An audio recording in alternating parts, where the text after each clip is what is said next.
How to change your name in iMessage on iPhone? Here's how to update it on your iPhone. Start by opening the Settings app on your iPhone.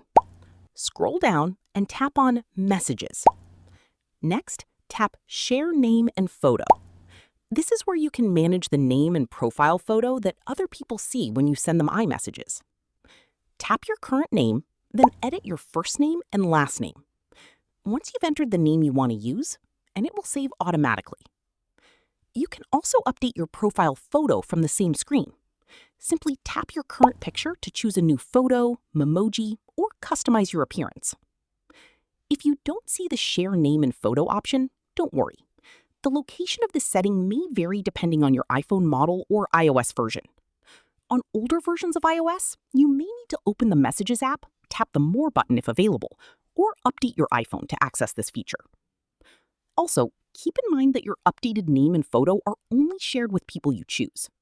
You can set it to share automatically, contacts only, or choose to be asked every time before sharing.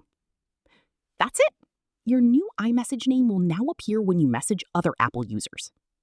If you found this tutorial helpful, don't forget to like this video, subscribe to the channel, and check out more iPhone tips and iMessage tutorials.